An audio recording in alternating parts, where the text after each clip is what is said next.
रामकृष्ण हरी.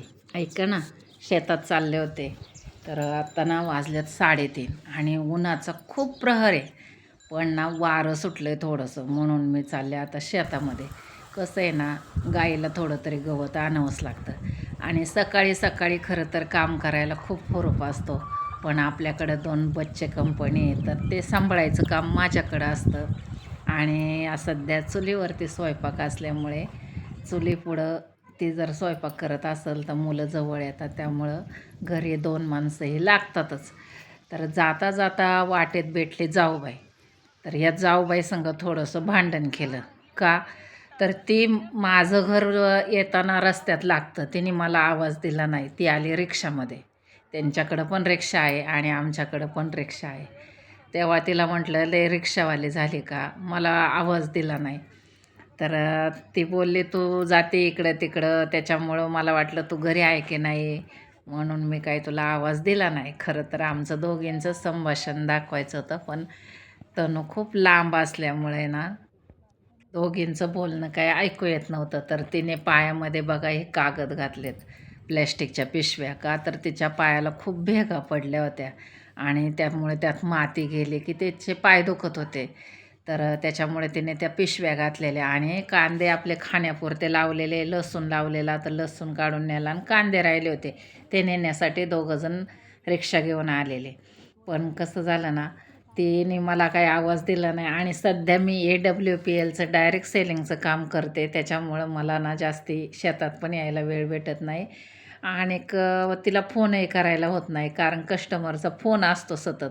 त्यामुळे मला काही तिला असं फोनच नाही करता आला जास्ती. प्रत्येक वेळेस तिचाच फोन यायचा आणि त्यावेळेला मी कुठंतरी बाहेरच असायचे. तर चला असो, आणि मग आम्ही आमच्या शेतामध्ये गेलो आणि शेतामध्ये ना JCPने शेजारच्या म्हणजे बांधाच्या शेजारच्या लोकांचा रस्ता चालला आहे. तर आता बांध म्हणलं आणि JCP म्हणलं की थोडासा वाद होण्यासारखं चिन्ह असतं. तर त्याच्यामुळं ना आम्हाला करायचं आहे बांध सरळ. तोपर्यंत म्हटलं थोडेसे चिक्कू आजी बघा. आहे का ग चिक्कू? संपत आलं, एक अर्धच राहिलं आहे आता. वर शेंड्याला आहे काही.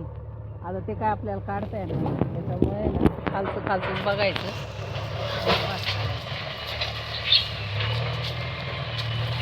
तर शेजारच्याच लोकांना ना रस्ता करायचा होता आणि भिंत घालायची होती. त्याच्यामुळे त्यांनी दोरी धरण्यासाठी आमच्या लोकांना बोलवलं होतं. तर आमच्या लोकांना यायला थोडासा उशीर झाला, पण ते आले. पण कसं आहे ना, एकदा जर ताल बांधली तर ती काढता येत नाही. म्हणून करता जेव्हा पण कधी करायचं असेल तर दोघांच्या विचारानं करावं. तसे त्यांचं आमचं कधीच भांडण तंटा नाही आहे आणि आत्तासुद्धा नाही. तर त्यांनी बोलवलं होतं अण्णांना, तर ते आले नुकतेच. आणि चला आता ना ते दोरे धरणार होते, पण आज काही आमचं जमलंच नाही. तर दोरे काही धरताच आले मी नाही. एकच आता खाल्लं पेरू. खाल्लं एक पिकला होता चांगला. आणि आमच्या या झाडाला जरा चांगलेच पेरू आले होते, तर आम्ही जरा पेरू काढण्याचा आनंद घेतला आणि खाण्याचाही छान होते पेरू. तिथं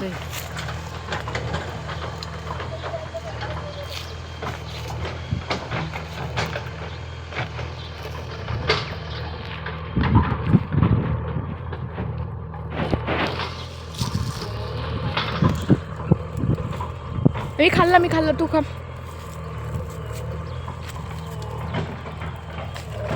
गोड्या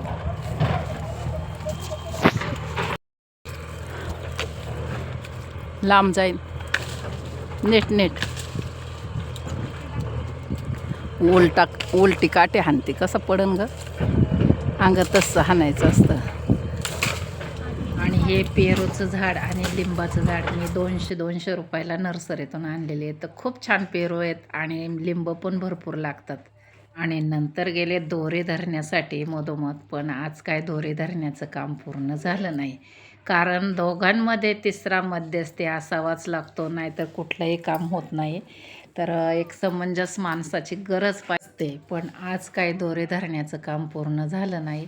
तर आता 2 दिवसानंतर ठरलं की आपली दोरी धरून मस्त असा बांध करून घ्यायचा. तर चला, गोडी गुलाबीने झालेलं सर्व चांगलं आणि भांडण न होता तक्रारी मिटलेल्या कधीही चांगल्या. चला तुमचं काय मत आहे याबद्दल नक्की कमेंटमध्ये सांगा.